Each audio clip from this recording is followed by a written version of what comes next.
Joining us today for the next installment of our On the Clock series here on the Athletic Football Show, it's our buddy from ESPN, Ben Solak. Ben, how you doing, man? I'm well, Robert. How you been?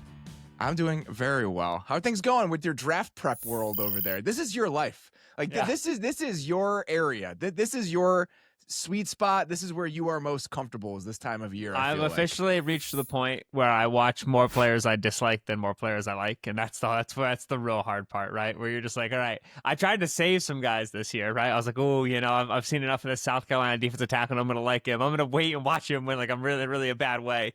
But yeah, you're getting to the doldrums a little bit, but. And when you're watching through the doldrums, then you actually find the guy. That's a very rewarding feeling. So we're doing okay. We're burning out, but we're burning out at the appropriate pace.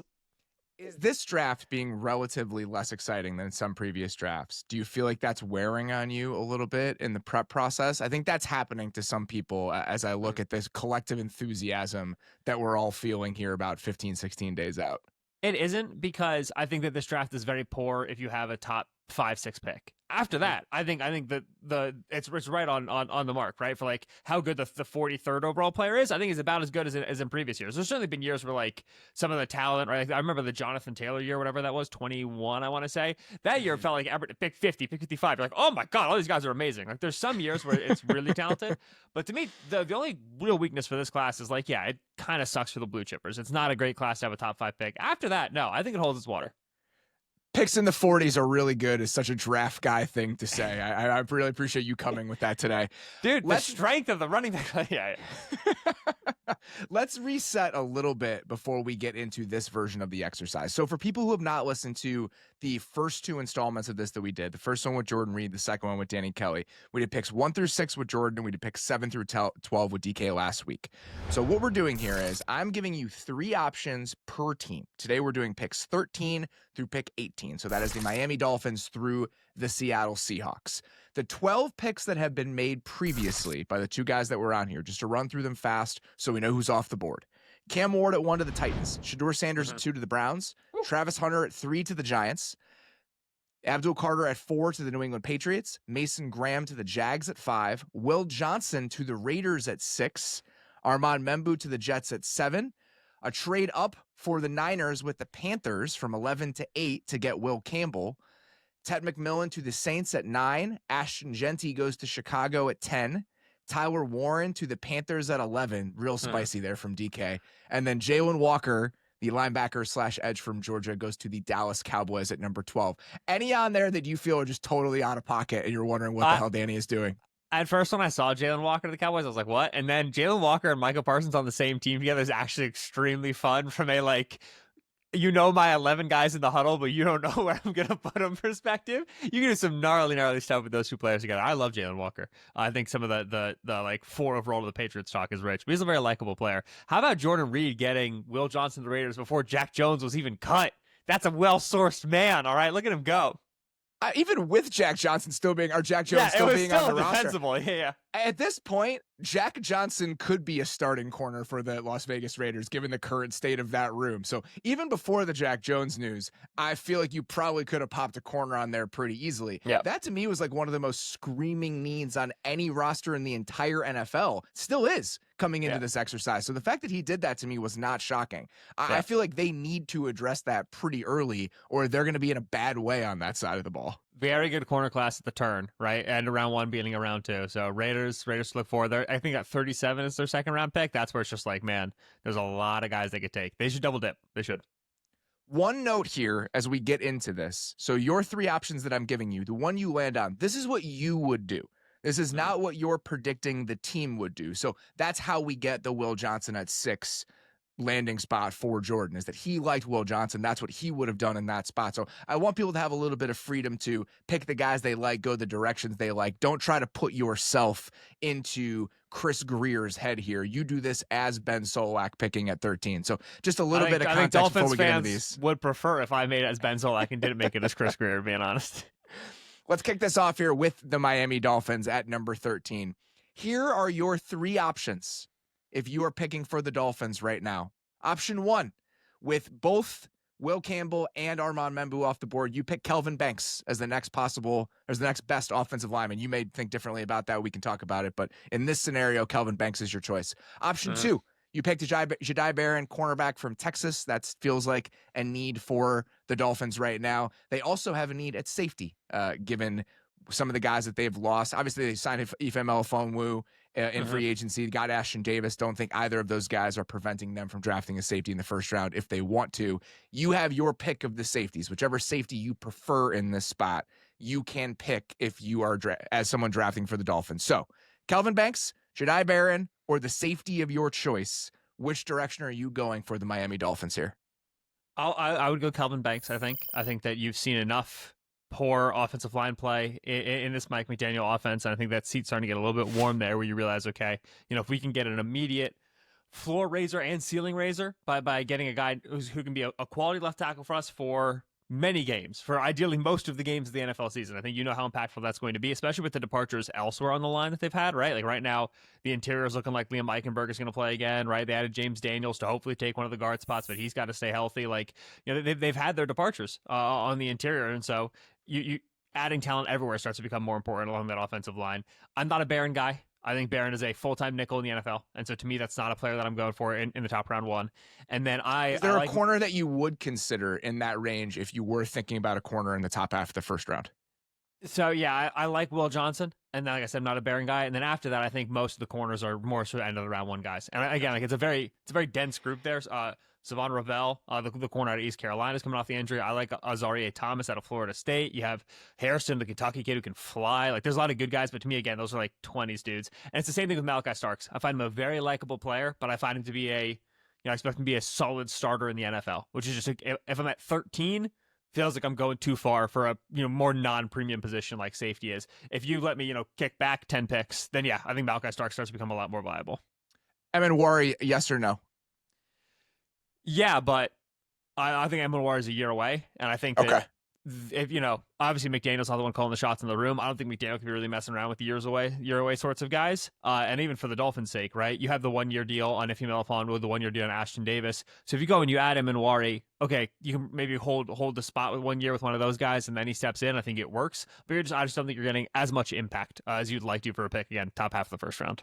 I was considering giving you an option to trade back here with one of these teams. We're trying to keep the trades contained to the teams that we're talking about, so you don't get some weird multiverse butterfly effect. I want to screw over whoever's coming on next week. Yeah, exactly. When I think it's Trevor Sycamore hops on next week. Excellent. I used to co-spot with Trevor for 3 years. Give you all of his picks. Let's go. I was going to say, you'd be happy to screw over Trevor, but I think try to keep it contained so we don't have some weird butterfly effect multiverse thing happening is what we're trying to do. There wasn't a team involved here that I felt compelled to give you a trade for. Like, if you look at the Falcons, the Cardinals, the Bengals, and the Seahawks, even the Colts, I don't think that there's a player in this range or a position available in this range that one of those teams would be like, we have to trade away a 4th-round pick to move from 17 to 13 to get one of these guys. Do you disagree? Do you think there's a prize here that one of those teams could potentially be willing to move up for? I like prize, probably not. I would say that I look at the Falcons at 15, the Bengals at 17, and I go, okay, some edge rushers are about to leave the board. I look at the Bengals at 17, the Cardinals at 16, the Seahawks at 18. I go, okay, some guards are about to leave the board. And so if you're taking me to a team after that group who wants to go move up to get a guy, I think trading up this year is going to be very, very cheap. And so if you're like, if you feel good about Mike Green off the field and you absolutely love the film, which is defensible. Mike Green's got great film. You say, okay, he ain't making it past the Falcons at 15, now with Jalen Walker off the board. I got to go get a guy. Then maybe it's the positional runs that makes it happen, just because there are some similar needs in the end of the teens here, the end of my group. But yeah, for a specific individual, no one on the board who felt like that. That's a great thing to bring up. And looking at a couple of those different options, the Bengals feel like a team that might be compelled to go get pass rusher, defensive lineman of some kind. They're not a team that is very aggressive in these spots. And I also think reading a lot, and we'll talk about the Bengals here in a second, but reading a lot of what Paul Diener has written over the last couple of weeks here, their needs don't seem to line up with the public perceptions needs. So them like needing an edge rusher and wanting to maybe hop in front of the Falcons might be less of a concern for the Bengals than it is for Bengals fans. And then the other teams, like let's say the Colts are a little bit worried about the Dolphins drafting an offensive lineman, or the Cardinals are a little bit worried about the Dolphins drafting an offensive lineman. I think both of those teams have enough needs and enough potential guys where they might not feel compelled to give away picks to move up for the best interior offensive lineman in the group. Yeah, like I say, I think it's a great year to trade up because I don't think it's going to cost a lot, because I think very few teams are going to feel compelled to do it. So if that phone does ring for you, you want to trade back, and one team actually is so committed to Mike Green, Kelvin Banks, whoever it ends up being, then yeah, I think you're going to see. I think you'll see more trades in round one than you expect, because I think the asks are going to be pretty light, and accordingly, yeah, like I'll jump up 2-3 spots to make sure I go get my guy. That's fair. And for Atlanta, obviously they need an edge rusher, but because of who's drafting in front of them right now and who's still on the board in this exercise, there are like 3 or 4 guys who might still be available, which is one of the reasons they might not want to move up. So that's why I didn't throw a trade out as one of those options. But I think Kelvin Banks does make a lot of sense for Miami at 13. Like you mentioned, they signed James Daniels in free agency. He's coming off of Achilles, but even if you think he can be your starting right guard, you need somebody at left guard to make Liam Eichenberg depth. So I think Kelvin Banks does make a lot of sense. And I think Banks is ideally your starting year one left tackle. But if Patrick Paul beats him out in camp, which I don't think we saw anything from Patrick Paul last year that makes you feel like that's happening, but if it does, then Banks to me is a guard candidate. Like every tackle this year is kind of a guard candidate. So there's utility there. My thought is, in reading kind of the tea leaves of what the Dolphins have been saying about potentially losing Teron Armstead and Patrick Paul being the guy that was next in line there, that's why I was thinking that he could play left tackle and then Banks would play left guard. But however that shakes out, Banks would be a starter for you day one. That's the ideal situation. Let's get to the Indianapolis Colts at 14. Here are your 3 options for the Colts. Tight end Colston Loveland from Michigan. I don't need to hear the next 2. That's it. You're done. Keep going. The other one was interior offensive lineman, Kelvin Banks if he's available, or Tyler Booker. Third option was Jihad Campbell from Alabama. For you, you don't need to hear the options. Colston Loveland is the answer. John Campbell's interesting for a second. I like Campbell a lot. The film is good. The torn labrum seems like it's really impacting the draft process. There might be a fall there. I can't really speak to his medicals. That's something that kind of got talked about post-combine, and we're also hearing about it through the grapevine. I have Loveland as tight end 1. I like him a hair better than Warren. I think I can't, like, it's splitting hairs legitimately. They're both very good tight ends. They both bring value as blockers. They both bring value as receivers. They're just used a little bit differently. So much of Warren's production at Penn State was the goofy stuff, right? Was like, the screens and the throwbacks and the wheels on the fake screens and everything, which is playing totally center fine. And catching jump balls in the end zone. It doesn't take anything away from, he's clearly got height. He's got, power. He's got some strength. He's got some movement skills to him. But it is to say that if you want Warren to have a round 1 impact on your passing game, you got to design stuff for him. You have to go make plays for him for his skill set to shine. Loveland, I just put him at wide, forget about it, right? Because he has the long speed, he's got the change of direction, he catches everything. He's got wonderful hands away from his frame, through contact. He can line up on the outside for you too a little bit if you want to use that way in your tight end. So you go and you look at the Colts and you say, oh, Anthony Richardson, the run game and the multiple backfield stuff. Like Warren would be a great fit for them, but there's nothing that Loveland can't do. And I do think that if you're being a run-heavy approach there with Richardson, I do think in the trenches, tied up next to the offensive tackle, Loveland is a better blocker than Warren, which I think Warren gets like the tough guy moniker, so you just assume he's a better blocker, and he is tough as nails. But he's got really short arms. He actually doesn't displace like uproot people the way you might expect him to. He's very high cut. He doesn't have like that lower body leverage. Loveland. So what do you think has led to that reputation in your mind? Like why do you think that has been attached to Warren more than it's been attached to Loveland in the process? Because he plays for Penn State and he kind of has a mullet and he makes insanely, and he's very physical with the ball in his hands, and so it makes sense, right? Our brains just naturally kind of fill in the gap of the evaluation. He has, it's the length thing. He has, I want to say, like 10th percentile arm length for tight ends. Warren does. It's 31.5. It's very, very light. And so you just see him when he goes to, he's into contact good. His pads are low. His hips underneath his pads, and then he goes to uproot, and he doesn't have the lockout that you would expect a guy to have because he's a little bit lacking in length.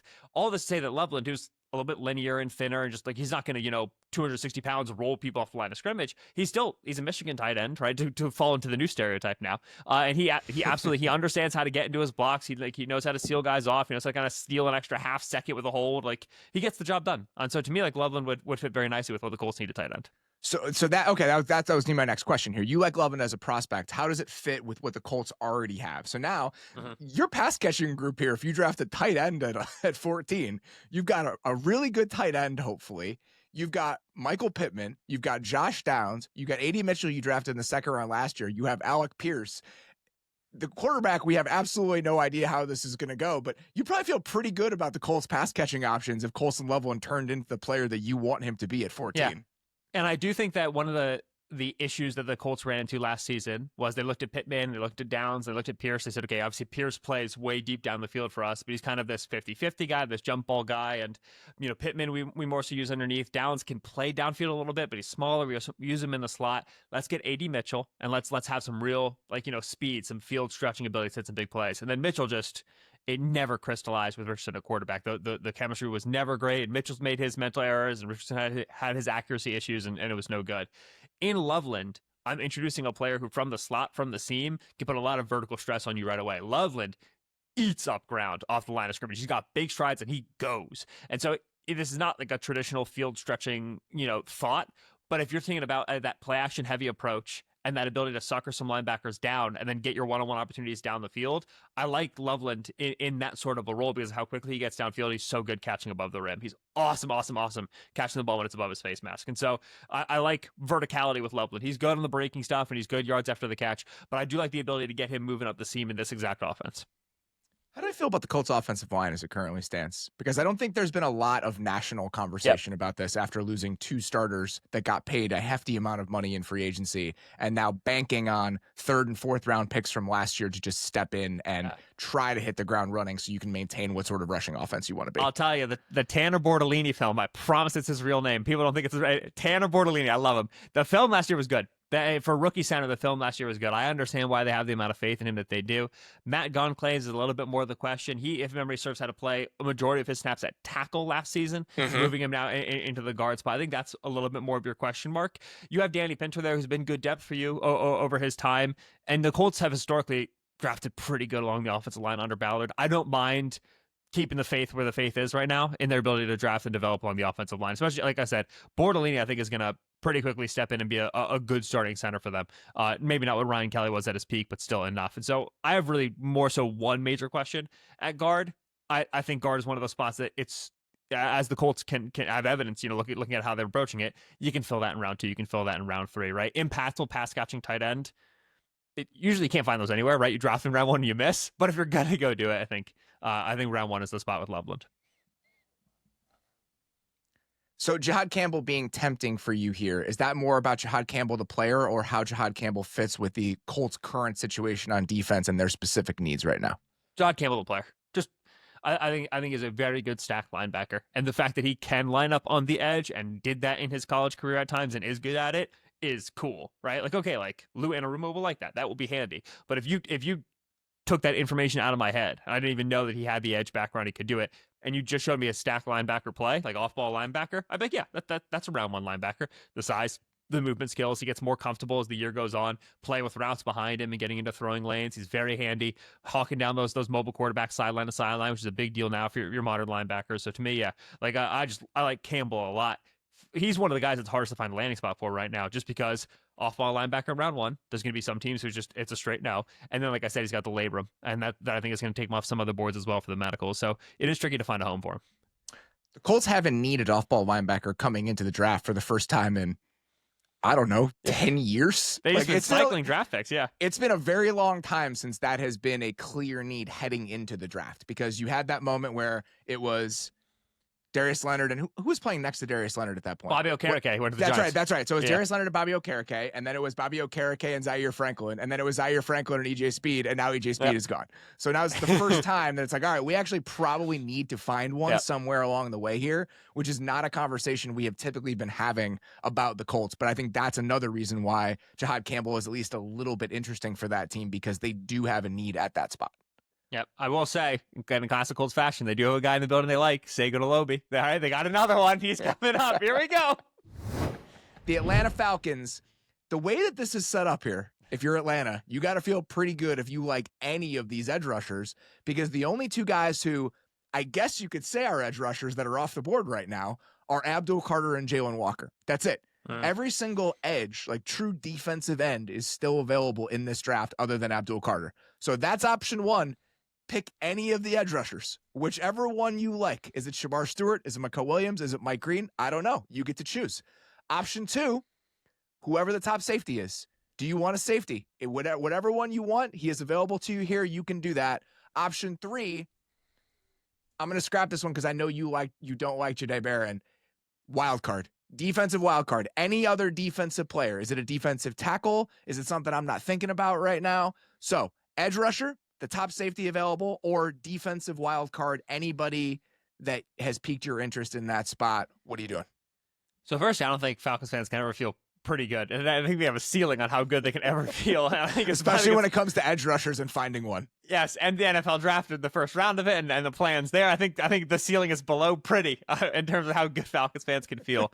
As always, the most fun Falcons stats, right? Besides John Abraham, the leading sack getter for the Atlanta Falcons over the last 20 years is Vic Beasley, right? Because he had one 16.5 sack season. It's been so dire. It's been so tough for them in the pass rusher department. I think inarguably you have to go edge here. They add Leonard Floyd. They add Morgan Fox, who Floyd is a DeMeco Ryans retread. Fox actually never overlapped with him with the Rams, if memory serves, but still, these are veteran players who've been around for a while, who've had their moments, but just like they're not scale tipping players, right? We kind of did this a little bit last year with Matthew Judon, always going to solve the pass rush. Justin Simmons, always going to solve the secondary. If they've been around, they've been around, and usually we want to get younger players and players a little bit more in their prime. And so I think so much more is needed to add to the pass rush right now. The player for me is Mike Green out of Marshall. I think that he is the best for me, the guy that I would pick. Now, like I talked about this earlier, Green's got off-field concerns. He's had 2 sexual assault accusations. He talked about this at the Combine, one in high school and then one during his time at Virginia that led to his suspension from the program, and then he transferred to Marshall. He's never been charged. So now that we're at the stage where we from the outside have no information about this. Teams have been asking him about it. They've been talking to people that he knew about it. We're going to find out on draft day kind of what teams have cleared Green with a flag, which team hasn't. I don't know what to tell you on that.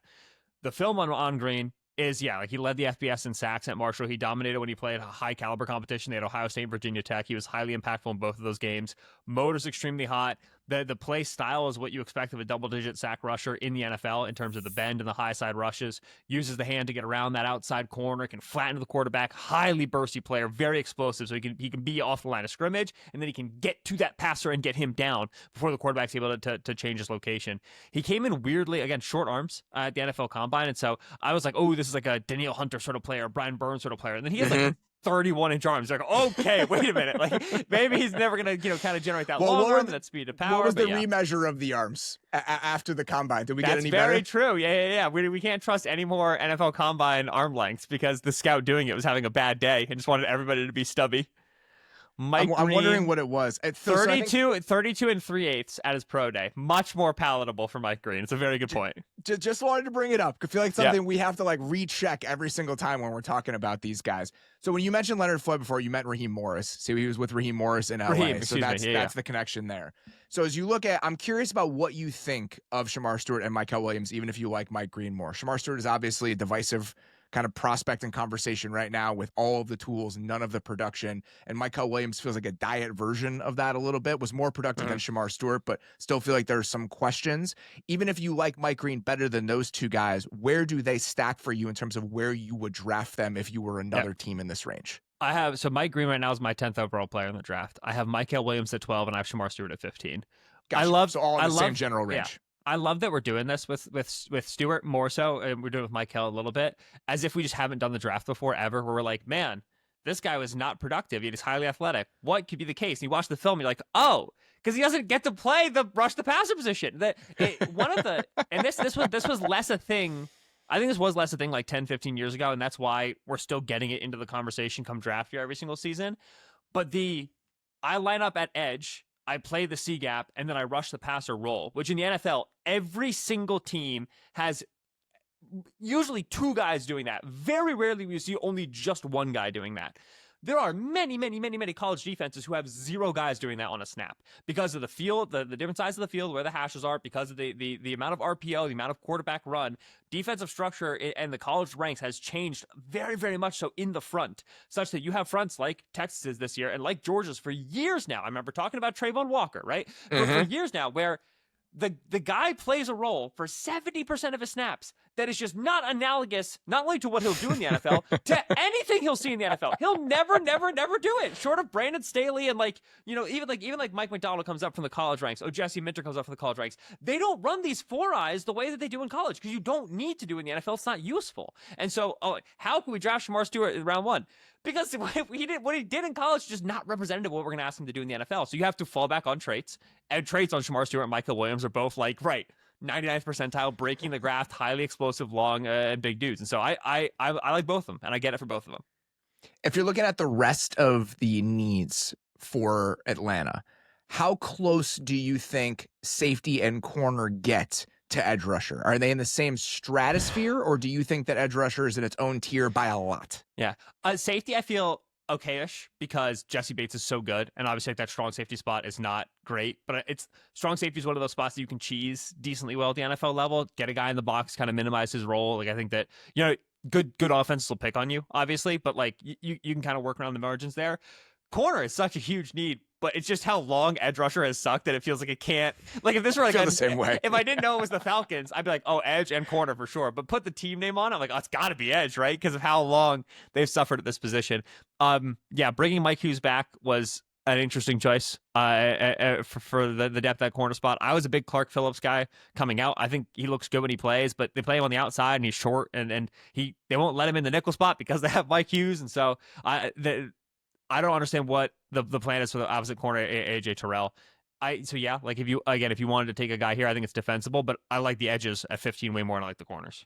New coordinator too, so it feels like there might be a different conversation for who gets on the field, how they're trying to play. What do you make of the Jeff Ulbrich fit with this current personnel? Because for me, it was kind of a statement that we're not tied to anything about this defense.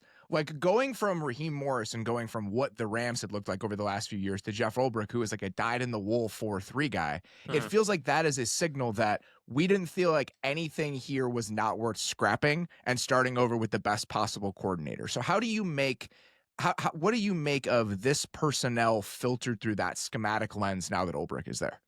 I think you're barking up the right tree. I think that, there's a section of defensive coordinators who are just I will solve every problem with the 4-down rush, right? I remember watching Jim Schwartz when he was the Eagles DC. I was doing Eagles coverage, and it was just man, this guy will bang his head into the wall against any offensive system. He's getting ripped to shreds by good pocket passers. He's just going to solve with the 4-man rush, right? If we can just dominate up front, it doesn't matter. And Ulbrich falls to me into that category. It's more okay. I think that let's say that's the direction that the Falcons want to go, and they want to get that guy. I would then turn to Raheem, and I'd be like, dude, you have to decide what your defensive identity is. You can't build a team like this, right? It has been since 2021 now, right? That's when he took over for Staley, I want to say, with the Rams. Maybe it was 22. Yeah, but for the last 3, 4, 5 years now, it's been, Raheem Morris is multiple, and he's changing what he does, and he's fitting his personnel. That's great, and we love the coach speak, and you should fit to your personnel. At some point, you got to know what your tenets are. You got to have cornerstones. We need this body type at defensive end to make this section of plays work. We need this guy at corner to make these coverages work. And when you're constantly remapping and reconstructing and figuring things out, you lack a North Star from a personnel perspective, right? And again, I look at the Leonard Floyd and the Jordan Fuller and the Devon Diablo and the Morgan Fox. I go, a lot of veterans who can do stuff. And it feels they're just trying to just plug gaps as they appear. And they very much feel like they lack direction for me on defense. That's why I think this is interesting, though, because I don't think, if you look at the guys they've drafted up front, I think up front it's easier.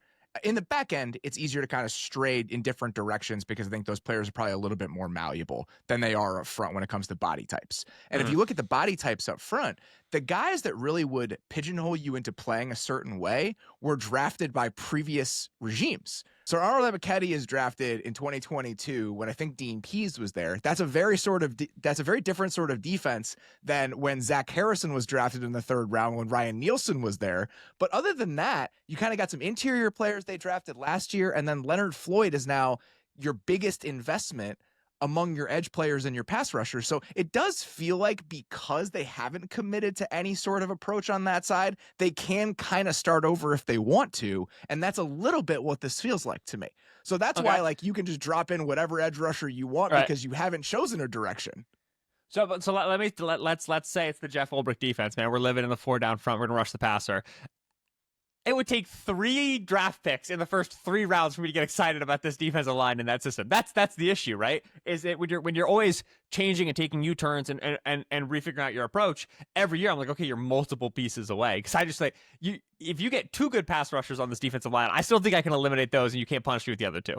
My problem is I think that they're multiple pieces away anyway, no matter what sort of front that they're playing. I think that's where I land with this team. It's all Let's get to the Arizona Cardinals at 16.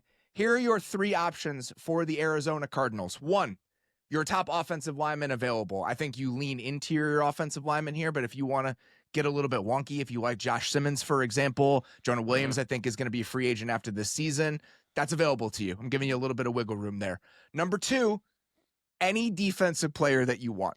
The Cardinals' What's defensive... number 3? Is it just all the other players who are left? This is amazing. So, number 3, Matthew Golden. Because I do think that receiver is still a need for the Cardinals. If you wanted to have a different receiver there, you could, but I just wanted to throw out Matthew Golden as probably the highest receiver on the consensus board there. The reason I didn't get more specific with the defensive player for the Cardinals is that I don't necessarily think there is one glaring need positionally for the Cardinals right now. I think if I threw 2 out there based on their current depth chart, I would probably start at off-ball linebacker. Kaiser White, it was a free agent this year. They replaced him with Akeem Davis-Gaither, who feels like more of a depth piece to me than somebody you can really rely on. And then Sean Murphy-Bunting is going to be a free agent after this year. I think you can get better at outside corner, even with Max Melton stepping in year 2. Those are probably the 2 biggest needs, I would say, but I don't think anything is really off the table.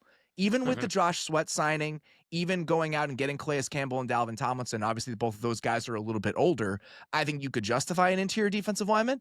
I think you could justify a safety if you wanted more depth there. This is a team that plays 3 safeties anyway.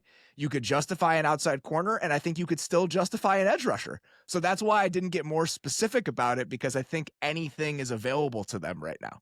Yeah, I agree with you. I was pretty like, all right, they're going to be a defensive tackle team before the Dalvin Tomlinson signing, which they made pretty late in the process. I don't know in 2025 how many eggs to put in the Dalvin Tomlinson basket, but it's also real like money, man. 2 years, $29 million, $14 million guaranteed. I was surprised about that. Yeah, and right, exactly. So they gave him that money. They have Bilal Nichols and Justin Jones both coming back from injury, hypothetically, and so it's like, all right, I just don't know if there's enough snaps to go around for a round 1 guy.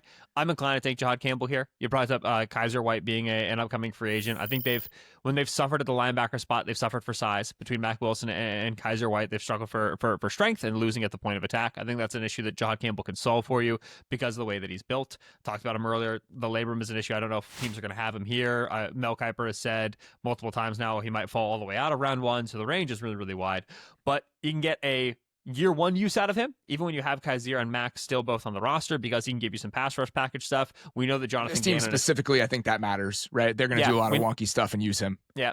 Gannon is very comfortable with players like that, right? Talk about the midseason trade last year for Baron Browning and a guy who's not necessarily a super big edge rusher, but hey, I want him for particular sub packages. And you know, they have Baron Browning, they have Zaven Collins. So, okay, like, you know, do we have room? And they obviously had Josh Sweat. Do we have room for him? Yeah, you do, because he can rush A gap, B gap, C gap. Like, you can put him anywhere, move him anywhere as part of your packages. But then you're right, year 2, year 3 moving on. Then you have the ability to replace Kaiser White for him. He'd probably move to Mike linebacker, and Mac would move to Will, which I think is a better spot for Mac overall anyway. So Jahad Campbell feels like, the biggest immediate need, but it's more so a long-term view for Arizona. When I had defensive wild card of the options, the 4 things I typed out were IDL, safety, cornerback, Campbell. So he was the only specific player that I had mentioned, because I thought that you might want to do that. If the Cardinals drafted like a 3rd round 1 linebacker in the last 5 years, they may lose half the fan base, but Jahad's actually he's good. This would be a nice pick. At least it's a different front office. At least it's a different group of people making the pick, so it's a little bit easier to talk yourself into. The Cardinals, after having been flush with draft picks over the last few years, actually don't have that many picks this year. They only have 6 picks as things currently stand. They do not have a 6th round pick. They own their picks in rounds 1 through 5. Let's say, hypothetically, the Cardinals pick Campbell here, and they draft whatever corner is available at 47, and they get a guy that can step in and compete to be a starter there in day 1. How do you feel about the Arizona Cardinals defensive personnel if that unfolds? Are you at least a little bit intrigued by it?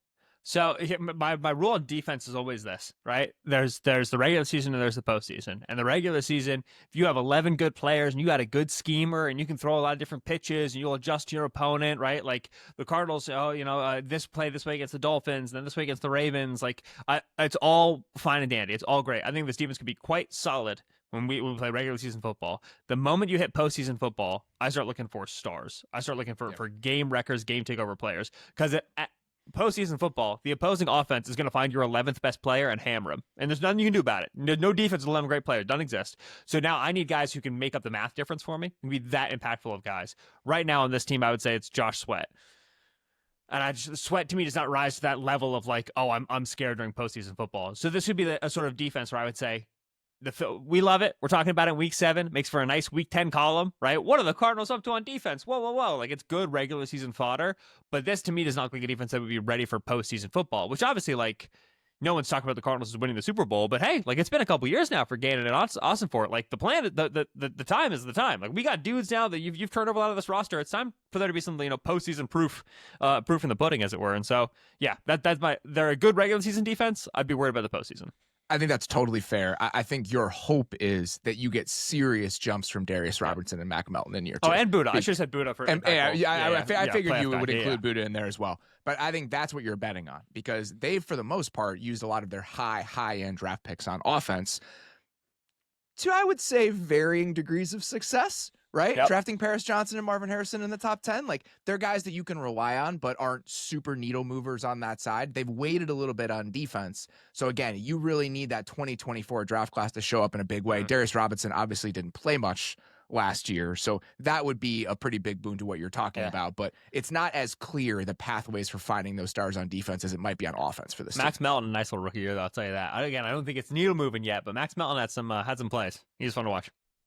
Any sort of temptation to take an offensive lineman here, because I just want to see better talent along the Cardinals offensive line that they've had over the last 2 years. I think the Cardinals' ideal draft is trade back and get an interior player, because I think right now at 16, 17, 16, I think we're a little early on Tyler Booker, a little early on Donovan Jackson. Another Ohio State guy would be the third dude in a row, but I love Donovan Jackson. It's a little bit too early on the guards just for where they're currently slated, but I think you'd like to do that and have again, talk about scale tippers, a real impactful guy in the running game, a dude who, will win some one-on-ones against some elite defensive tackle competition, a guy you can build the running game behind. Because the Cardinals' running game has been good and interesting and impressive and petzing and scheming it up, and it's been great. James Conner's upcoming free agent. Benson last year, I think, had some good plays, had some bad plays. They did, I thought, a very nice job initially filling the roster. Evan Brown, Yelta Froholt, right? Like, they made nice moves.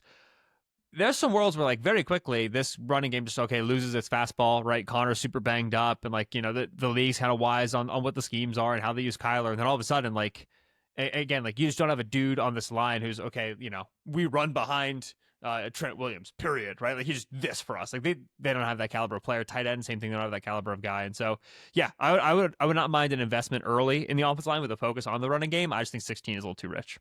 I think that's totally fair. And I also think that just the drop back game and being able to hold up when you want to live that way has been a struggle for them over the last few years. If you look at the gap between their play action efficiency and their drop back efficiency, there's a real gap there. And I think offensive line talent and personnel helps explain some of that. So getting some real dudes who are not paper over solutions, like Evan Brown for 2 years, $11 million is if we don't find anything better solution. Like, that's exactly what that contract tells you. I think they would like to find a couple things that are better than what they've been dealing with over the last couple years. All right, let's get to the Cincinnati Bengals here at 17. Let's do a quick reset for the players that have been drafted so far, just to throw it out there. Oh yeah, I gotta make sure I know who's off the board. Miami at 13, Kelvin Banks. Colts at 14, Colston Loveland. Those are option 1 for both of those teams. I feel pretty good about that for setting you up that way. Thank you. Atlanta Falcons at 15, Mike Green. Arizona Cardinals at 16, Jahad Campbell, linebacker from Alabama. I think I'm smashing it currently. Let's keep it going. Option 1 for the Bengals. Your top edge rusher available. If you'd like to pick a defensive tackle here, we can talk about it, okay? But for right now, I'm giving you whatever edge rusher you want here. Option 2, top interior offensive lineman available. That can be Booker. That can be Donovan Jackson, maybe, whoever you happen to like here. Option 3, Again, this is partially driven by what Paul Diener has written about how they see their needs, and safety being maybe more of a need and more pressing than some of the other spots potentially. So I had Starks or Emanwari here as a third option for you. So top edge rusher available, top interior offensive lineman, or Starks or Emanwari. Which direction are you going if you are picking for the Bengals? My highest graded player is just above Malachi Starks. Actually, no, it's the edge rushers. I was immediately going past the edge rushers because I very much agree with. I don't think I think the Bengals want this Trey Hendrickson thing to fizzle. I think they want to make sure their price tag stays way too high and their interest stays way too low. And it's just, oh, we wish, oh, we want, oh, we can't. And then maybe they're able to get an extension done, or maybe he just plays another year. That plus retaining Joseph Osai, having the first round pick in Miles Murphy. I don't think Osai plus Murphy, they're like, woo, we're killing it. But at some point you have to say, okay, we've invested X amount in this position, and we just have to invest somewhere else and see if those investments can do something for us, to the point where I don't rush to edge rusher for the Bengals. Obviously, if something happens with Hendrickson between now and then, that calculus changes dramatically, but that's where I'm at right now. So to me, I don't want to go edge. And like I said, I have Starks graded very highly, but right above him, I have Donovan Jackson, the guard out of Ohio State. He had to kick over and play left tackle this year after Josh Simmons went down. It took him like 3 or 4 games, and all of a sudden he's just playing great left tackle. Like he's clearly not built to play left tackle. He's heavy footed. He's a waist bender. Like, this is not the body type you want out there. And he's surviving, and he's creative with his hands, and he's getting away with holding. And like it just kind of shows you, okay, this player understands football. Like, he gets how he's going to win and how he's going to lose at left tackle, and he's making do with the hand he's been dealt. I thought that was very impressive. You go back and you watch the guard film when he's playing there next to Simmons before he went down. Yeah, this is a squatty, thick, powerful left guard who will move people for you in the running game. And once he gets his hooks in you, it's done. It is very, very rare that he loses after he lands his punch, which is what I like in a pass protecting guard, right? Okay, you get hit, Jeffrey Simmons throws a club rip on you. He's in the A gap. You lose early. It's going to happen to the best of them. Can you finish rushes? You don't lose to power. You don't lose to secondary hand usage. You're going to stonewall a guy once you get him. And Jackson does that very reliably. He's got great hands. Like I said, a little bit heavy-footed, a little bit of a waist bender. There's about 20 good guards in the NFL you can say the same thing of. You know what I'm saying? It's a little bit par for the course for the position. So right now, Cody Ford projected to play right guard for them. Jackson's been a left over the course of his career. But I feel pretty confident he can make the switch and outperform Cody Ford in 2025. So I would give Donovan Jackson to the Bengals. The hope is if you pick an offensive guard in the first couple rounds here, and that is nominally your starter at one of those spots, then you feel a little bit better about the process of, all right, we're going to roll the ball out. Whatever of Cordell Volson, Cody Ford, or Lucas Patrick wins that job, we can cobble together starting guard play. Yeah. We can quibble with whether or not we agree with that, but I think that's a justifiable plan if you're it's where you're at as a team. It's where you've arrived. Yeah. Why Donovan Jackson over Booker for you? So Booker, a much bigger player. He tested at the NFL Combine, ran pretty slow. A worryingly poor 10-yard split. Obviously, 4-yard dash, who cares? But worryingly poor 10-yard split, which is that short area explosiveness we like to talk about at the guard spot. So I think that made some people reassess: is this really our top interior offensive lineman? I think when you put the film and the film next to each other, I can't get a big difference between Booker and Donovan Jackson. Like, I think they're pretty much the same tier in terms of play style is pretty similar. I think Jackson's a little bit better in the passing game. I think Booker's a little bit better in the running game. And then I have no medical flag. Actually, I have no athleticism flag for Jackson relative to a little bit of a red flag on Booker. And I watched Jackson hop over to left tackle and play pretty well against Abdul Carter for 4 quarters. And again, I don't want that to happen in my NFL life, but if a player can do that, that to me is just a sign, again, that he fundamentally has a really good understanding of how the game works. They did that mid-season, right? They wanted to put Simmons back out there. He was struggling. And they said, Jackson, can you just solve this problem for us? Like, that's to me, that's maturity. To me, that's football IQ. Like, that's a big green flag for me. And so if the Bengals take Booker day of, I would not be like, oh, what a mistake. Oh, but Donovan Jackson was on the board. I don't think the difference is that big. But for me, Jackson's got a little bit of a safer eval, a little bit of a higher ceiling. Okay, so you shoot edge rusher because you think that with Hendrickson, with Miles Murphy, with Osai coming back, you're comfortable at least rolling with that group to start things off compared to some other positions. If I had given you an probably rich. I accept the reality of doing it. Yeah, you can justify not taking one here and progressing with the guys you have, or maybe trying to find a guy in round 2. If I had given you the option of one of the interior defensive linemen here, do you think you would have taken one of them over Donovan Jackson? No. Derek Harmon is right about in this range for me. Kenneth Grant is right about in this range for me.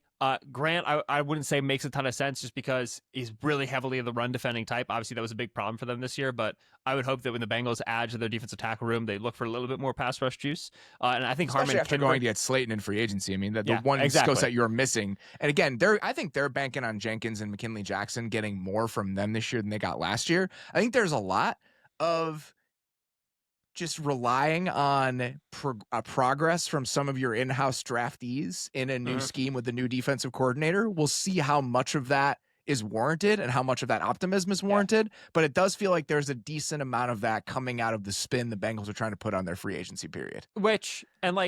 It's easy to be tongue in cheek about that because some of these guys have played and have not been very good, right? And so like you're concerned about that. Obviously, like the coaching staff change is a big deal there, right? Lou Anarumo, who like I love Big Lou, y'all love Big Lou, all the football podcasters love a Big Lou. Very complex defense. A lot of thinking goes on in a Lou defense, especially for that back seven. And so some of those players, okay, let's simplify, let's play a little faster. Let's see if these guys can turn their careers around. But the nature develops young players. Like if you look at the last 5 years of Cincinnati Bengals football, all of their best defensive players, essentially, other than Jesse Bates, have been guys that they signed as free agents. Like almost exclusively, that has been the case, and you would hope the tide turns on that a little bit. The defense I want to make for the Bengals is every team that enters like a contending window always comes to a season where it's like, all right, and now we trust the young guys, right? We got we got to a little bit reload, mouthwash, so the cap settle down, and we're going to make comp picks this year. Let's see what the young guys have. The Eagles right now are doing a very similar thing, right? The Eagles, no more James Bradbury, no more Darius Slay, Keely Ringo. Show us what you got. Milton Williams is gone. Moro Jomo, solve a problem for us, right? Like this is inevitable in the NFL. So the Bengals certainly could have managed their roster and their extensions better than they did. That is absolutely true. But this conversation, whether it came in 24 or now in 25 or in 26, was always going to happen with Cincinnati, where they were going to walk into the draft with a lot of needs and a lot of young players at those needs, and we would be saying some of these guys are going to have to step up because you don't have 3 first-round picks, you only have the 1. I sort of agree with that. I think they could have signed 2 more starters in free agency this offseason if they wanted to. The defense I want to make for the Bengals is this. I will amend my previous statement. Logan Wilson was also an in-house draftee who was developed and signed a second contract. You can kind of say that about Jermaine Pratt. I'm going to say Logan Wilson is more of a success story than that. But if you look at the other defensive players who have been big contributors to this team, when they've been playing good defense, we're talking about DJ Reader, Trey Hendrickson, Mike Hilton, Chidobe Awuzie, Von Bell, all of those guys drafted by other teams. Bates was there, Jesse Bates and Logan Wilson, and then BJ Hill traded for. So all of the guys that have been contributors for them and have earned more contracts out of this team, for the most part, were drafted by other teams. At some point, that is going to need to change for the Bengals to be successful. It feels stupid to say that, like it feels self-evident, but the fact that it hasn't explains a lot of the chasm for where this team is and where they want to go. Lou Anarumo, man, not a rookie-friendly defense, I'll tell you that. I mean, the fact that he was so excited about getting Von Bell back last year, I think is all you need to know about what they want out of those defensive players. And again, there's a reason he's not there anymore. I think that he's a little bit of a scapegoat for how this has gone over the last couple of years, but it is undeniable that they have not been able to develop those guys, and they need more in that area specifically. The Seattle Seahawks. What an offseason it's been for the Seattle Seahawks. Very quickly before we get into this, yay or nay on the Seattle Seahawks offseason compared to like the general consensus about it? Are you more or less pessimistic? I ranked them 31st out of 32 teams for their approach to free agency this year, and Seahawks fans have been hitting my lineup for the last couple of weeks on that. You said the DeMarcus Lawrence contract was too big, but actually it's $10 million less than was reported. Buddy, I don't give a hoot. It's 2025. What are we doing? Man. What are we doing? The DeMarcus Lawrence contract wasn't as expensive as you originally thought is some real coping from a fan base this deep into free agency. That's not the good news you think it is. If the silver lining is we paid less for DeMarcus Lawrence than initially reported, that is a bad sign, man. Let's get to the Seahawks here. 3 options for the Seattle Seahawks. Option 1, take Matthew Golden from Texas, or whatever receiver you happen to like better than Matthew Golden that you want to drop into this group. Option 2, you take the top interior offensive lineman available. That group is starting to dwindle here. Booker is really the last guy in that tier that you might take. Maybe I'm wrong about that. Maybe there's another interior player that you might take in this range, but whatever interior offensive lineman you like. Option 3, you take your cornerback of choice here to play the other outside cornerback spot. I don't know what your take on Josh Jobe is, but whatever Eagles it is great. may Go Birds. Whatever it is may influence whether or not you want to take a corner here. So Matthew Golden, top interior offensive lineman available, or your cornerback of choice. Any other needs that you feel like are really pressing and are not available in those options that I missed? No, Clint Kubiak was a really big 2 tight end guy when he was the OC of the Saints. I understand that, Seahawks fans like, we have Noah Fant. I think that you would probably like to improve upon Noah Fant. I like what I saw from AJ Barner last year. So like in the universes where one of Colson Loveland or Tyler Ward makes it down here, it didn't happen in this draft. But in those universes, I would say, man, watch out for that. Like I go a different direction. That's fine. But I do think that's viable. I really should be a response. Go ahead. So let's say the Miami Dolphins want to move down, and you're the Seattle Seahawks, and you have a lot of draft picks. Is that something you would do for the Seahawks? If after the offseason he had John Schneider trades up in the first round for a tight end, I think it would be the heat check of a generation, man. Just who is driving this machine? That would be too much for me, just because the hit rate of tight end and some of the other needs on the roster. That would be. I love Loveland. I love Warren. I would like the outer part of me would like it, like just like the football brain. Oh, like go for it. He's cool. Every like rational thought I would have would be like, this is terrible. I just didn't want to extinguish your creativity in this exercise. If that's something you wanted to do, I at least wanted to give you the option. We couldn't redo the whole thing, but just throwing it back out there. 2-hour pod. See the domino effects. The responsible thing to do is to take the interior offensive lineman. I'm going to take Matthew Golden out of Texas. I think that I think that Golden is ideal. Like I think Golden firstly fits very nicely with Jackson Smith and Jigba, right? People talk about, oh, he fits really well with CeeDee Lamb. Yeah, same idea for me and Smith and Jigba, where I want to be able to get that player in the slot ideally, and I can do that now. Obviously, Cooper Kupp is in the building, and I think that Kupp's going to play outside for them. That's a little bit of a tricky thing, but Golden has, I think, that vertical third ability, a little bit of field stretching ability to create some space for Smith and Jigba when JSN is in the slot, and then I can also put Golden in the slot, and I can put him in motion, and I can. He's like, he's got some toughness to him to make those catches over the middle of the field, and so I think the fit is very nice. I do think that Golden is ideally in the NFL not like your primary target getter. I don't think he's the guy you want to lead your team in targets. And I think with the way they used JSN last year, obviously new staff, new quarterback and everything, JSN is the guy they kind of want to funnel volume to, and then Golden makes the bigger plays and the splashier plays. To me, that fits his plays on his skill set a little bit better. At this pick here, 18, right? This is right around when like Zay Flowers started to go and Jordan Addison started to go a couple years ago. And to me, that's the sort of impact you can expect from a guy like Golden. So to me, the value is appropriate. And they do objectively, like again, Kupp, MVS, I know they added players. They got to add younger players and I think more talented and more athletic players to the wide receiver room. And so I'll take Golden. As I said, offensive line is the responsible thing, but this is in no way, shape, or form the irresponsible thing, because you do need to make an ad like this somewhere at pass catcher early in the draft. You look at the Cooper Kupp contract, it's 3 years, 45, but only 17.5 of that is guaranteed. It's an $8 million dead cap hit if they move on from him next year. They save $9 million against the cap. Yep. So this is something where it might just be a 1-year thing with Cooper Kupp. And I think the Cooper Kupp and MVS moves are, we need to make sure we have the requisite amount of pass catchers and certain specific skill sets in the offense. I don't think either of them are preventing you from drafting a receiver in round 1 if you want to. Yeah. Ideally, if this is where you go, if you're the Seahawks, do you try to find your interior offensive lineman with one of those second-round picks? Do you feel like there are enough guys available in that range where what you come away with here is better than drafting the lineman here and a receiver in round 2?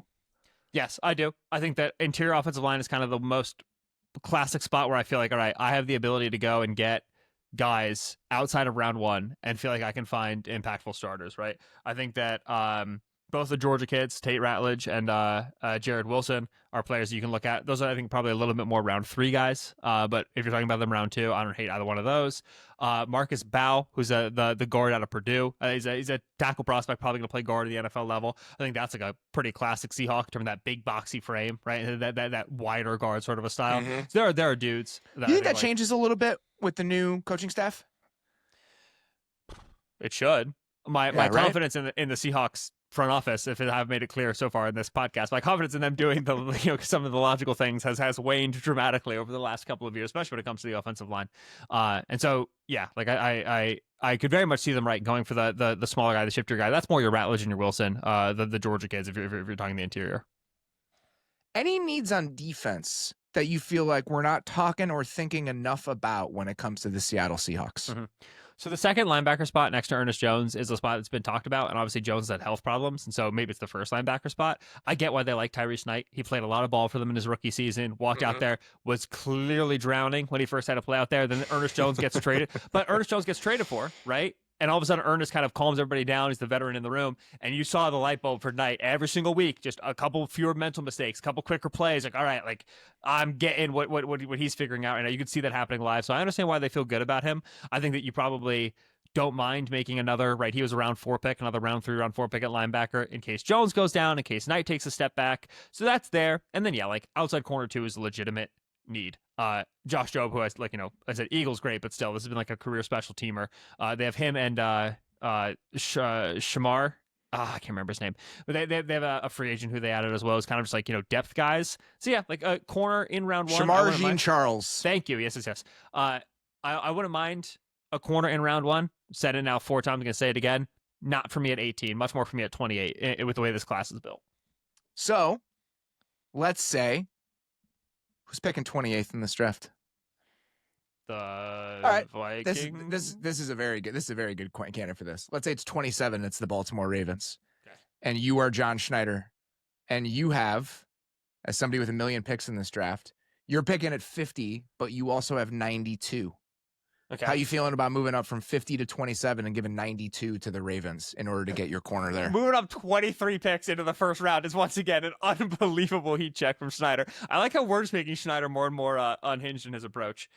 They've got so many picks here. Yeah. I'm just tempted to have them throw them around at least a little bit. I'd want to know what, picks 20 through 26 look like, right? If I watch 2 corners go off the board and my guy's still there, all right, we're a little bit needy, right? But I think there's a lot of drafts where we get to the end of round 1. There's a lot of universes, and like of the top 15 players remaining in the top of round 2, like 4 of those guys are corners. Remember last year where like Kool-Aid went, Kamari Lassiter went, Cooper DeJean went. Like, it was just, okay, there's this group of corners we all thought maybe end of round 1. None of them happened to go for whatever reason, different Joey needs. Porter was the 33rd pick in the draft. Yeah. So but like I think you can see that dense group in the mid to high 30s, and then you'll see, like the Eagles traded up for DeJean last year to get in front of the Packers to go get that guy. That's where I would more so expect Seattle to make the trade as opposed to the end of round 1. Gotcha. Okay, that makes sense. But you think hunting for that corner from picks 33 to 40 is something that you would probably try to do if you're Seattle, especially if you're taking the receiver at 18. Yep, and Seattle would be far from the only team that I would expect to do that, just given the way that this corner class works out. Well, I think we fixed all the teams that we talked about here, all 6 teams. 6 for 6, dude. Let's go. Here are the 18 picks we have so far. One breath.